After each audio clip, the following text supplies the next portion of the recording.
चिराग पासवान कहते हैं कि जेडीयू और उनके चाचा पशुपति पारस के द्वारा उन्हें धोखा दिया गया है, उनके पीठ पर खंजर भोंका गया है। तो इसमें आपके ओर से क्या लगता है कि उनको सच में पीठ में खंजर भोंका गया है? देखिए, वो मूर्ख हैं, उनको समझ में नहीं आता है कुछ। दो पंचायत चुनाव आ रहा है आगे, हम तो कहेंगे जमुई में कोई एक पंचायत चुन ले। जमुई छोड़ दीजिए, हाजीपुर देखिए, पिताजी का लोकसभा है, हाजीपुर में देखें एक आध गो पंचायत बढ़िया सा, वहाँ भी हमको लगता है उनका जमाना जब्त हो जाएगा। हाजीपुर में पंचायत नहीं बचा पाएंगे। अरे ये सब हवाई नेता है। नमस्कार, आप देख रहे हैं परिवर्तन बिहार। आज हम लोग जमुई के पकरी गांव में उपस्थित हैं, जहां हम लोग से बात करने के लिए आज बिहार सरकार के मंत्री में अभी और इकलौते विधायक, निर्दलीय इकलौते विधायक पूरे बिहार में जीते हैं और मंत्री हैं सुमित सिंह जी, जो बिहार सरकार में मंत्री रहे, विज्ञान एवं प्रौद्योगिक मंत्री हैं। आइए हम उनसे बात करेंगे और जानेंगे बिहार के विकास और जमुई के सर्वांगीण विकास के बारे में। पहले तो हम जानना चाहेंगे मंत्री जी कि जमुई में तकनीकी के लिए जो है इंजीनियरिंग कॉलेज और पॉलिटेक्निक कॉलेज की शुरुआत की गई है। पूरे बिहार में लगभग 38 और 44 पॉलिटेक्निक कॉलेज खोले गए हैं। बहुत सारे जगह पे बिल्डिंग बना दिए गए हैं, लेकिन अभी तक मतलब उसमें 10,000 और 11,000 पॉलिटेक्निक कॉलेज में सीटें थी छात्रों के लिए, लेकिन अभी तक बहुत सारे ऐसे कॉलेज हैं जो सिर्फ बिल्डिंग बना हुआ है, लेकिन अभी तक उसमें क्लास शुरू नहीं हुआ है। तो ये कब तक इसकी पहल होगी कि उसमें क्लास शुरुआत कर दें? देखिए, जहाँ भी आप लोगों ने देखा होगा कि बिल्डिंग बनी हुई थी, जब से हमने विभाग का मतलब पदभार लिया है, आपने देखा होगा कि बहुत जगह हमने कॉलेज का ये बिल्डिंग हैंडओवर लिया है। और अन्य जगह जितने भी जो हैं, हमारे यह टारगेट है, हमारा प्रयास रहेगा अगले मार्च आते आते जहाँ जहाँ भी भवन बन रहे हैं सारे भवन को पूरा करके वो भवन हम लोग अपने हाथ मतलब विभाग ले ले और वहाँ पे पठन पाठन की जो प्रक्रिया है उसको सुचारू रूप से हम लोग चलाएं। इसमें शिक्षकों की जो बहाली होनी है वो मतलब कब तक उसकी प्रक्रिया की शुरुआत की जाएगी? देखिए, अभी जुलाई का महीना चल रहा है और हम लोग उम्मीद करते हैं कि नवंबर आते आते पूर्ण बहाली की जो प्रक्रिया है वो पूरी कर दी जाएगी। उससे पढ़ाई में भी काफ़ी जो है सरलता आ जाएगा। जमुई में ही इंजीनियरिंग कॉलेज है, उसमें कहीं ना कहीं थोड़ा बहुत क्लास चल रहा है, अभी ऑनलाइन क्लास चल रही है, लेकिन बहुत सारे छात्र हैं जो कि पढ़ने आते हैं, लेकिन उन्हें लॉज की सुविधा उपलब्ध नहीं कराई गई है, मेस नहीं बनाया गया है, तो उससे काफ़ी परेशानियां हो रही है। हॉस्टल है लेकिन नहीं, हॉस्टल का सुचारू रूप से सुविधा नहीं।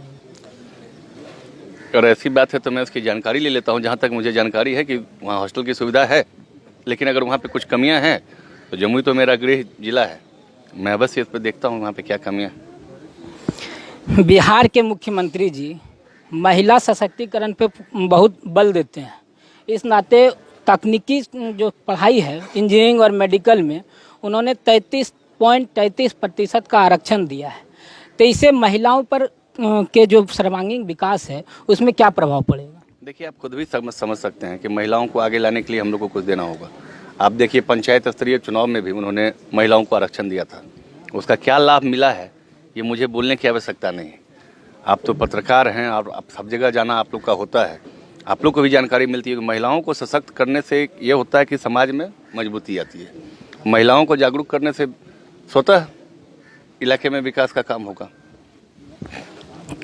जमुई की जनता के बीच आप जब निर्दलीय रूप से चुनाव लड़ रहे थे तो आपने वहाँ पे बीड़ी मजदूर जो चकाई जो क्षेत्र है आपका, उस क्षेत्र के लोगों से आपने वादा किया था बीड़ी मजदूरों के लिए, और वहाँ पे आपने सर्वांगीण चकाई को चंडीगढ़ बनाने का वादा किया है। उस कदम में तो आप बहुत सारे पुल पुलिये का आप उद्घाटन किए हैं, शिलान्यास किए हैं, तो बीड़ी मजदूरों के लिए आपका क्या पहल अब तक हुआ? देखिए, बीड़ी मजदूरी में अभी 10 रुपये फिलहाल, अभी जब से मैं जीता हूँ चुनाव 10 रुपये की बढ़ोतरी हुई है, उसमें ज़्यादा नहीं उसको कह सकते। हमारा लक्ष्य 100 रुपये का था, 10 रुपये की बढ़ोतरी हुई है, उसको मैं बहुत नहीं मानता और मैं प्रयासरत हूँ। उसमें कुछ ऑब्स्टेकल्स आए हैं, लेकिन उन सभी बाधाओं को दूर करते हुए बीड़ी मजदूरी की जो मजदूरी है उन्हें वाजिब मजदूरी दिलाना मेरा पहला दायित्व बनता है। और मैंने ये अपने क्षेत्र की जनता से ही नहीं, पूरे अंग प्रदेश के लोगों से भी कहा है कि बीड़ी मजदूरी बढ़ाने के लिए मैं प्रयासरत हूँ और बीड़ी मजदूरी बढ़ेगी। अभी कुछ दिन पहले हम एक पेपर में एक न्यूज़ देख रहे थे कि बिहार में जो मतलब पटना में तारामंडल है उसमें 3D और 2D की सुविधाएं आपके द्वारा मतलब कहा गया है कि अब उपलब्ध होगा। तो बिहार में कब तक बिहार के जनता जो है उस चीज़ को देख पाएंगे? देखिए, ये तो बहुत पुराना ये कंस्ट्रक्शन था, 2 दशक से अधिक, तीसरा दशक तब ये बीतने जा रहा है। और इतना पुराना कंस्ट्रक्शन पे मतलब अभी उसको रिमॉडलाइज किया जा रहा है। और उसमें आज की डेट में जो तकनीक हम लोग उपयोग वहाँ करने जा रहे हैं, वो बिहार ही नहीं, हिंदुस्तान में सबसे पहला वो तकनीक बिहार में उपयोग होने जा रहा है। और जिस कंपनी को हमने उसको दिया है, उसमें तकरीबन उन लोगों ने 2 वर्ष का समय उसमें है जो कार्य अवधि पूरा करने का है। लेकिन पूर्ण भरोसा है हम लोगों को, वो 1.5 साल, 1 से 1.5 साल के अंदर में वो काम पूरा कर लिया जाएगा और बिहार वासियों को उसका लाभ हम लोग पहुंचा सकें। जमुई में एक गढ़ी डैम है, उसका आप औचक निरीक्षण भी किए हैं, तो उसे आपके पूर्वज भी उसके प्रति बहुत सजग रहे हैं। आपने उसे कहा कि पर्यटक स्थल हम उसे बनाएंगे, तो उसका प्रयास आपके ओर से अब तक क्या किया गया है और भविष्य में उसकी क्या योजना होगी जो पर्यटक स्थल के रूप में? देखिए, पर्यटन विभाग से हमारी बात भी हुई, हमने जो बोला था। अब गढ़ी डैम की बात आप कर रहे हैं, तो गढ़ी डैम की शुरुआत हमारे परिवार ने, गढ़ी डैम की शुरुआत ही हमारे परिवार से है। ये यहाँ पे इतने लोगों के बीच में मैं कह सकता हूँ, गढ़ी डैम जब हमारे दादाजी सिंचाई मंत्री थे उस वक्त जब ये हुआ, तो उन लोगों की देन है। जमुई का जो पावर हाउस है, ये उस समय ऊर्जा विभाग भी उनके पास हुआ करता था, ये देन है, 33 दिन में बना है। कुछ चीज़ जो ऐतिहासिक है वो मैं आपके माध्यम से बता दूँ, 33 दिन में जमुई का पावर हाउस बना है। और उस वक्त के जो तत्कालीन मंत्री थे वह बैठ के यहाँ दिन रात बैठ के काम करवाए, 24 घंटा काम चलता था, 3 शिफ्ट में। ये मैं आपको जमुई की बात बता रहा हूँ। पावर हाउस यहाँ बिजली जब आई, ये डैम जब बना, ये सब उनकी देन है, ये ऐतिहासिक चीज़ है। और ये सौभाग्य है कि मैं उनका पौत्र हूँ और मुझे ये अब काम करने का अवसर मिल रहा है। वहाँ पे जितना अधिक डेवलपमेंट हो सके, मेरी तो यही चाहत होगी, क्योंकि मैं इलाके में कभी अपने आप को नेता की हैसियत से मैंने अपने आप को देखा ही नहीं। मैं इस इलाके को मैं मानता हूँ कि इस इलाके का मैं बेटा हूँ, तो बेटा हमेशा अपने परिवार के लिए अच्छा ही करना चाहेगा। कोरोना की दूसरी लहर आई थी, उस वक्त आप पीपी किट पहनकर जमुई के कई अस्पताल में आप निरीक्षण कर रहे थे, कई जगह सामुदायिक किचन बनाने का प्रयास किए, मतलब खुलवाए।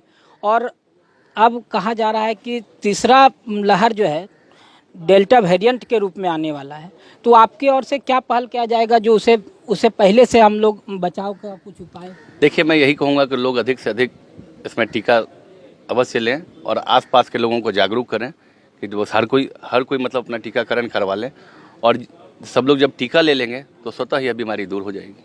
अभी तक बच्चों में टीकाकरण का मतलब टीकाकरण नहीं उसके लिए भी हो रही है, सरकार उसके लिए गंभीर है कि बच्चों के सुविधा मतलब कैसे उनके स्वास्थ्य के उपाय किए जाएं कि वह स्वस्थ रहें, यह देखा जा रहा है। जमुई के वर्तमान सांसद हैं चिराग पासवान, और उन्होंने अभी आशीर्वाद यात्रा पर पूरे बिहार में दौरा कर रहे हैं। तो हम कुछ दिन पहले लोजपा के कुछ कार्यकर्ता हैं जिनका मतलब कहना था कि चिराग पासवान को 2,49,049 वोट से जमुई की जनता ने जिताया है, तो इस अनुसार उनका यह कर्म भूमि रहा है। लेकिन वे जो है आशीर्वाद यात्रा अपने पिता की कर्म भूमि से ले रहे हैं, तो इसे आप किस नज़र से देखते हैं? भाई, यहाँ से जो बोल रहे हैं कि वो उनको इतना मत मिला, वो मत उनको नहीं मिला था। वो मत मिला था नरेंद्र मोदी जी को, वो मत मिला था नीतीश कुमार जी को, और उनके नाम पे यह वोट मिला है। पंचायत चुनाव आ रहा है आगे, हम तो कहेंगे जमुई में कोई एक पंचायत चुन ले। जमुई छोड़ दीजिए, हाजीपुर देखिए, पिताजी का लोकसभा है, हाजीपुर में देखें एक आध गो पंचायत बढ़िया सा, वहाँ भी हमको लगता है उनका जमाना जब्त हो जाएगा। हाजीपुर में पंचायत नहीं बचा पाएंगे। अरे ये सब हवाई नेता है, जमीन का जिसको मट्टी नहीं देखा है वो क्या नेतागिरी करेगा। हम लोग अपने चैनल के माध्यम से वहाँ दहियारी पंचायत है उसका ग्राउंड रिपोर्ट लिए थे, और उसमें वहाँ पे पाए कि वहाँ पे बहुत सारे शौचालय का ऑडिट कराया गया है, लेकिन अब तक किसी के घर में शौचालय बना नहीं है, और कुछ शौचालय बना है तो उसका पैसा नहीं मिला है। तो इतनी बड़ी जो गड़बड़ी है उसमें क्या आपके द्वारा जांच भी कराया जाएगा? देखिए, जहाँ गड़बड़ी है वहाँ तो जांच स्वतः होगी ही, लेकिन आप लोग भी चौथे स्तंभ माने जाते हैं। आप लोग का भी एक दायित्व बनता है कि इस तरह की गड़बड़ियाँ जहाँ हो रही हैं उसको उजागर कीजिए। और निश्चित तौर पे जहाँ गड़बड़ियाँ हैं, जहाँ पे इस तरह की योजना ना सिर्फ दहियारी में, अन्य जगह भी जहाँ इस तरह का मामला होगा, जहाँ पे कमी पाई गई है शौचालय में, वहाँ सब जगह जांच किया जाएगा। और वहाँ पे जो उसमें गलत पाए जाएंगे, जो भी लोग उसमें संलिप्त होंगे, उन सब पे कार्रवाई होगी। चिराग पासवान कहते हैं कि जेडीयू और उनके चाचा पशुपति पारस के द्वारा उन्हें धोखा दिया गया है, उनके पीठ पर खंजर भोंका गया है। तो इसमें आपके ओर से क्या लगता है कि उनको सच में पीठ में खंजर भोंका गया? देखिए वो मूर्ख हैं, उनको समझ में नहीं आता है कुछ। धोखा किसको दिया जाता है? धोखा उसको दिया जाता है जैसे जिसने कुछ सब कुछ खड़ा किया हो। मुझे तो लगता है कि इसने अपने चाचा को धोखा दिया कि इनके चाचा पार्टी के संरचना को बनाने में जितना दूर मेहनत किया इनके पिताजी के साथ, ये तो पैदा भी नहीं होंगे जब से वो पार्टी चला रहे थे ये लोग। इन्होंने अपने चाचा के साथ छल किया, जो चाचा मैंने उनसे परेशान होकर आजिज होकर इनको छोड़ दिया। ये क्या, इनको कोई क्यों धोखा देगा? मैंने उनके पुत्र हो जाने से मतलब ये हो गया राजा का बेटा राजा बनेगा, ये कहाँ लिखा हुआ है? ऐसा कोई है नहीं था कि राजा का बेटा ही राजा बनेगा। क्यों? उनके घर में काबिल थे उनके भाई, आज देखिए वो मंत्री बने। नरेंद्र मोदी से ज़्यादा काबिल हैं कोई यहाँ पे? नरेंद्र मोदी तो सब कुछ देखते हैं। नरेंद्र मोदी ने देखा कि काबिलियत किसके अंदर है, तो काबिलियत पारस जी के अंदर थी। जो काबिल थे वो मंत्री बने, जो मूर्ख थे वो बाहर घूमे। एक जमुई में एक अफवाह बहुत तेजी से फैल रही है चिराग पासवान को लेकर। दो तरह की अफवाहें हैं, लेकिन एक अफवाह आपसे जुड़ी हुई है। लोग कहते हैं कि चिराग पासवान जमुई में आशीर्वाद यात्रा के लिए इसलिए नहीं आ पा रहे हैं क्योंकि बिहार सरकार के में आप मंत्री बन गए हैं और आपके डर के कारण चिराग पासवान जमुई के धरती पर जो है आशीर्वाद यात्रा नहीं लेंगे। अरे नहीं, डर क्या? हम कोई मतलब जंगली जानवर हैं कि हम खा जाएंगे या हम उनको कुछ कर देंगे? ऐसा कुछ नहीं है। देखिए ये राजनीति है, राजनीति वो भी करते हैं, हम भी राजनीति करते हैं। हम भी बस जनसेवा से जुड़े हुए हम लोग हैं। हम लोगों का काम है जनसेवा। वो इस वजह से नहीं आते। हमें ये बताइए कि यहाँ की जो जनता है, अभी आप देख रहे हैं सुबह सुबह मैं कल आया हूँ अपने क्षेत्र में, कल क्षेत्र में था, आज मैं अपने घर पे हूँ। कहीं आपने देखा कोई मीडिया पे या सोशल मीडिया पे कोई प्रचार कि मैं जनता दरबार लगा रहा हूँ या जनता दर्शन करने जा रहा हूँ? लोगों को पता होता है कि मैं अपने घर पे हूँ, लोग हमसे मिलने चले आते हैं। यही है जनसेवा कि आप किसी को बुला के मत मिलिए, जो आए उसकी सेवा कीजिए। इसी को कहते हैं जनसेवक। इनको तो मतलब नहीं है दिल्ली की एसी में हवा लेंगे। आपके सामने देखिए बैठे हुए, धूप में आप भी बैठे हुए, हम भी बैठे हुए हैं। सुबह से देखिए इतनी जनता, अभी भी लगी 100 से अधिक लोग यहाँ खड़े हैं। तो ये होता है जनसेवक। और जनसेवक का काम होता है कि जनता की समस्याओं को उसका निदान करना। अब जनता के समस्याओं से इनको कोई लेना देना है नहीं। बैठ के इनको चाहिए कि हमको ये लिख के दीजिए, हमको ये पढ़ के दीजिए। आधा लोग इसमें ऐसा जो पढ़ा लिखा नहीं है, क्या करेंगे? उससे हम आवेदन कहाँ से लेंगे? उनको समझना पड़ता है, उनके दर्द को समझना पड़ता है कि वो क्या कहना चाहता है, वो किस लिए आया है। किसी को ज़मीन का पीड़ा है, किसी को थाने का मामला है, किसी को अस्पताल जाना है। तो हमने क्या कहा, 4 चीज़ों का सरोकार होता है आम आदमी का: थाना, अंचल, अस्पताल और ब्लॉक।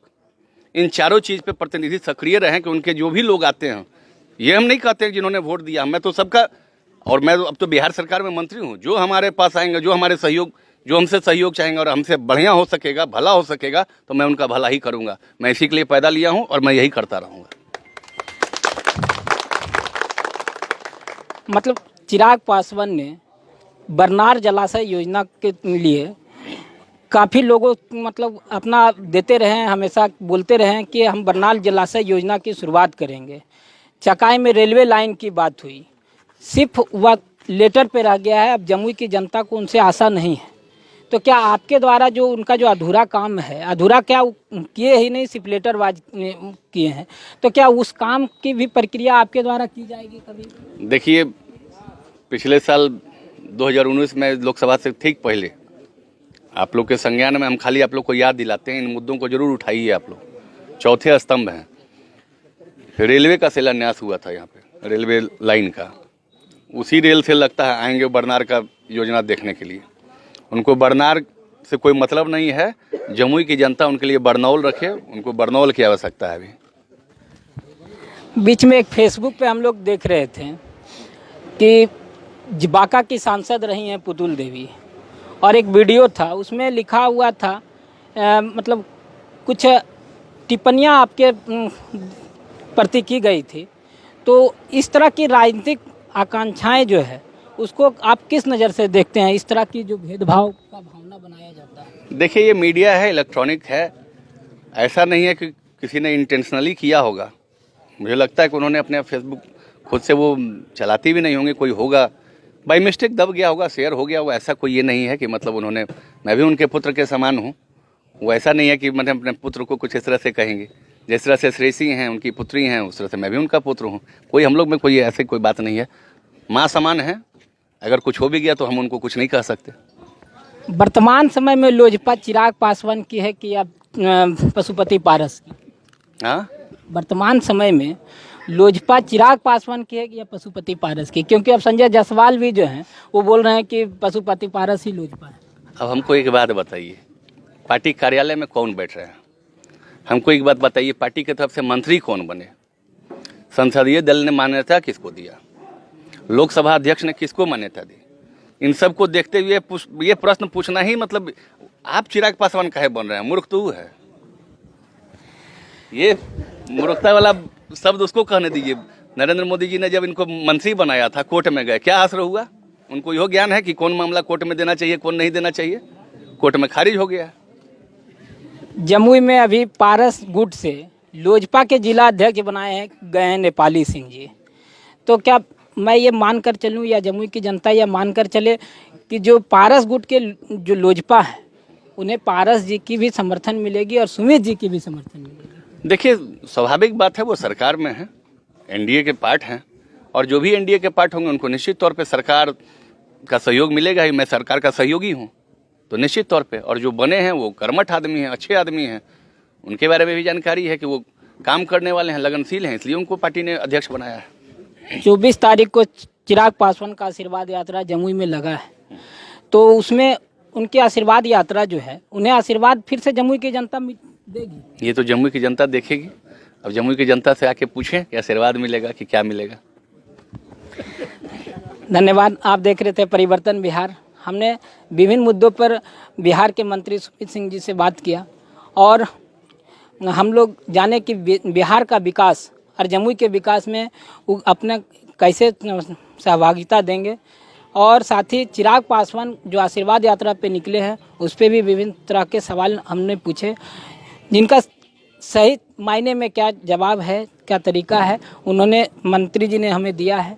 और अब देखना है कि जमुई के विकास की जो सर्वांगीण विकास जो है, कहते हैं जमुई के बेटे हैं, और जमुई का विकास मतलब किस आधार पे होगा और कैसे जमुई और चकाए चंडीगढ़ बनेगा, ये हम लोग देखेंगे, जानेंगे। आप बने रहिए परिवर्तन बिहार न्यूज़ के साथ।